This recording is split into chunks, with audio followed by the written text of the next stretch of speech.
My name is Todd Kemp. I attended Southern Western University in South Carolina. I got a degree there in Christian Ministries with youth minor.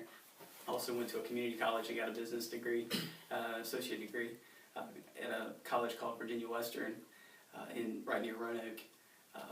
That's where I grew up, and I had the opportunity to work with the kids and the students at Bagley Small Church. And I've done this for probably 9 years, or close to. All right. What influenced you to be a youth pastor? The biggest things that influenced me had to be the people that were in my life. I grew up early on not really attending church very much until I got to be about 7 or 8 years old. And then we started going to a small church, and it kind of just grew. And there was a lot of different men and women that influenced me growing up.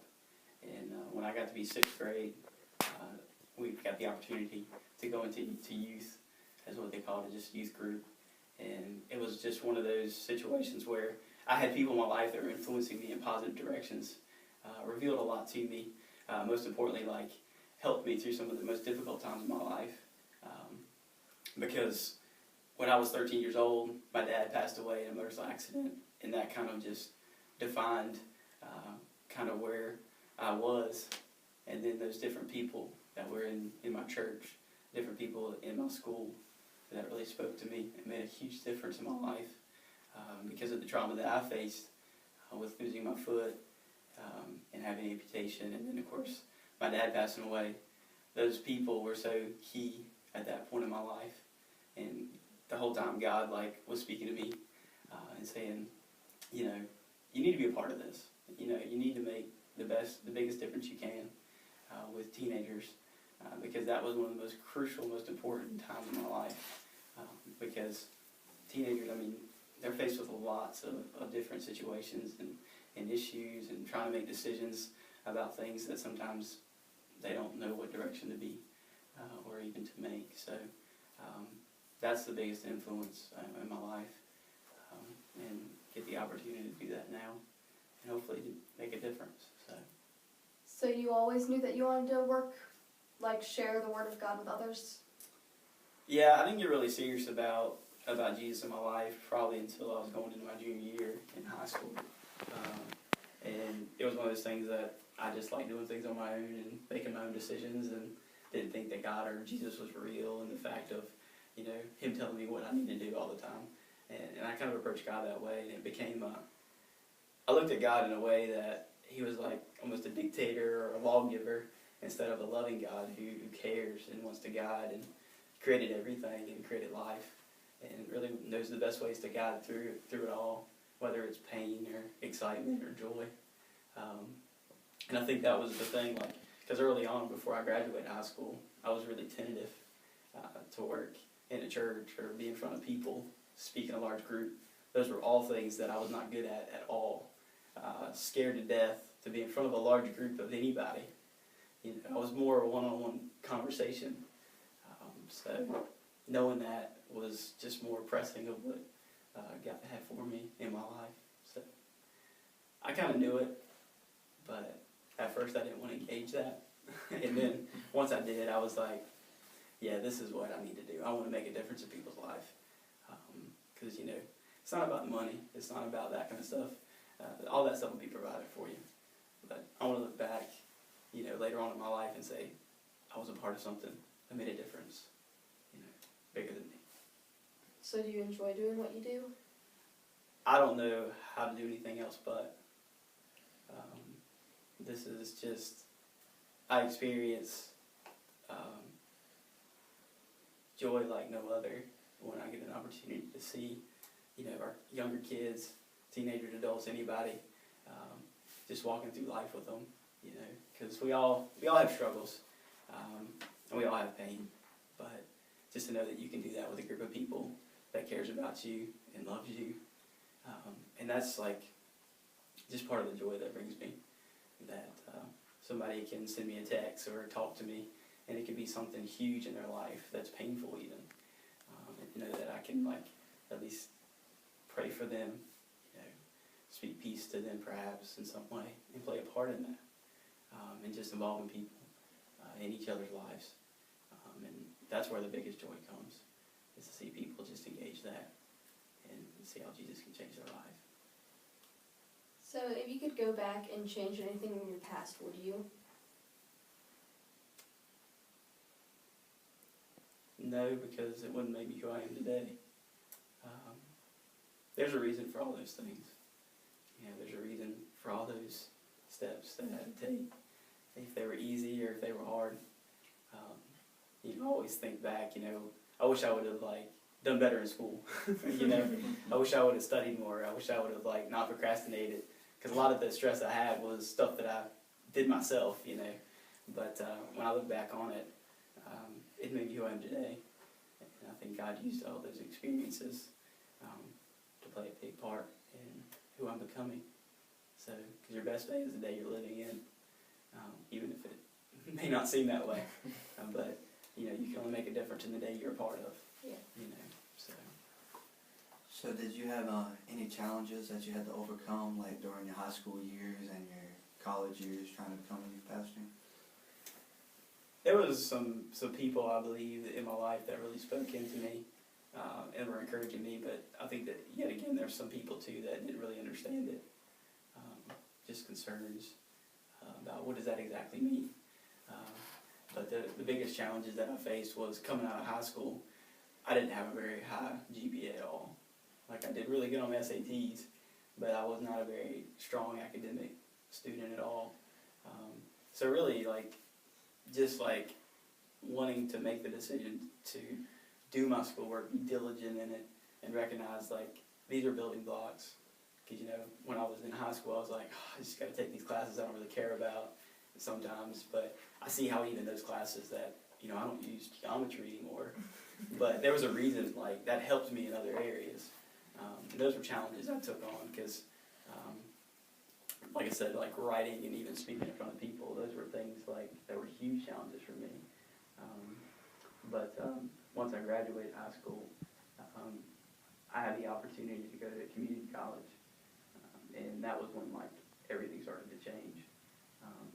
And at that time, I had a really good job, making really good money, and had the opportunity to be a manager at Office Max, and it was a great thing. But I knew that something inside of me was not quite right. I wasn't doing what I needed to do. And a couple people in my family that were a little bit questioning, do you really want to do this whole ministry thing? And how does that work out? Because, there's a lot of questions. But so I had to kind of let go of a job that, was really great and kind of comforting, but just wasn't what I needed to do in my life. And I'm so grateful for that. But that was really challenging because, you see the big dollar signs, you're like, yeah, this is pretty sweet, But you're also thinking, this is not what my life needs to be about either, So is there any advice you would give us to help us follow our bliss?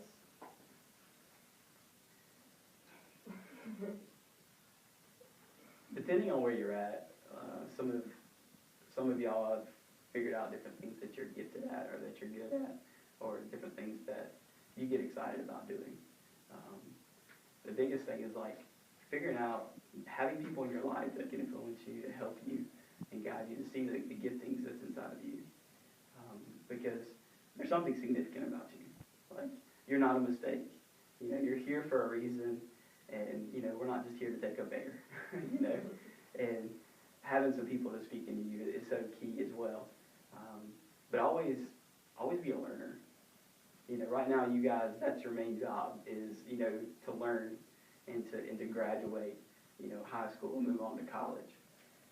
But even after that, recognize whatever you do, be a consistent learner, because there's always something to learn. There's always something that you can end up really discovering, which can keep you from some issues in life. It can also direct you down the right path.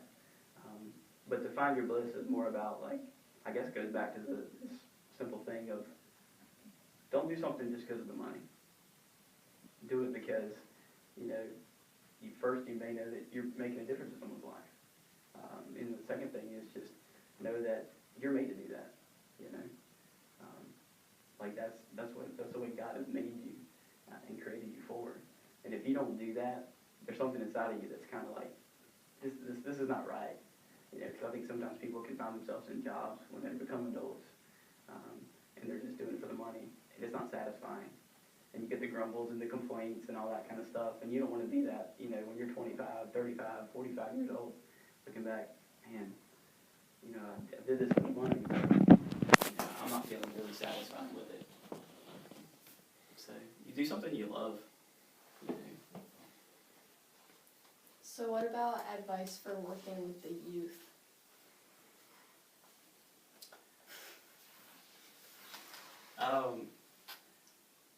I love working with teenagers because they're hungry, and not like hungry I want pizza or like, you know. Well, I don't know. Yeah, no, maybe, but you know they're hungry for a lot of teenagers. They're hungry for the challenge. They're hungry to discover.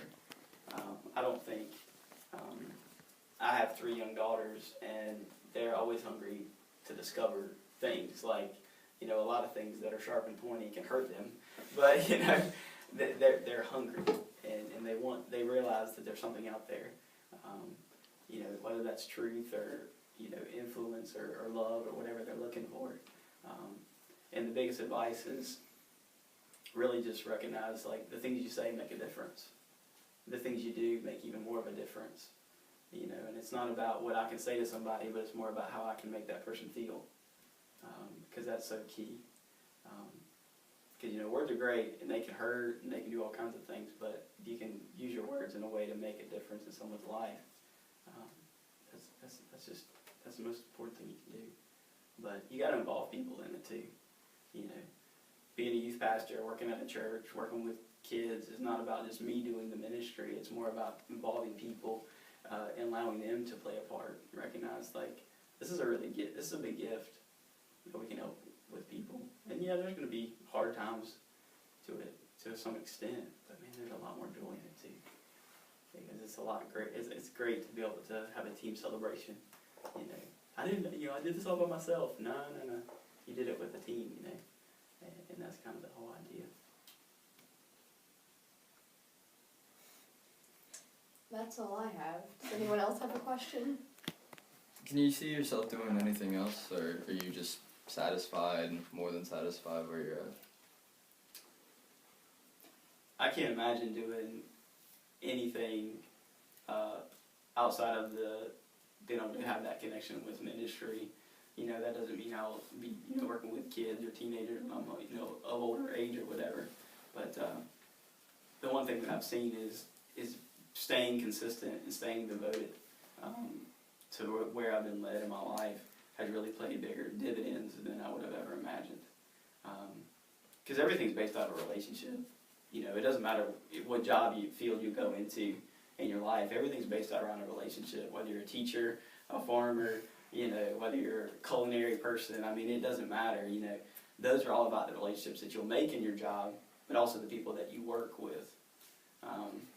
So I really can't imagine doing anything for myself because of the opportunity I get to connect with people on a relational level.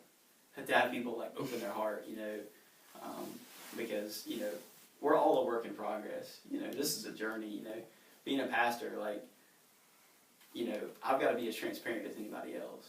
You know, it's not like you got to put me up on a pedestal at all, because I'm just a normal guy. You know, that God's changed my life and opened my heart, and every single day I get a different perspective on something else.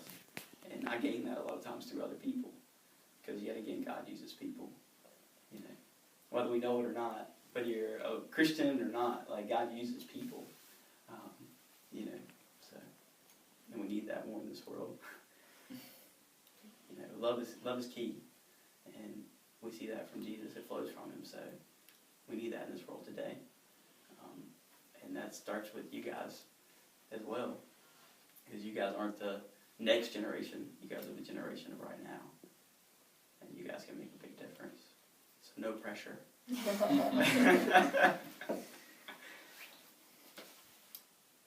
All right. Thank you. Thank you. Oh, definitely.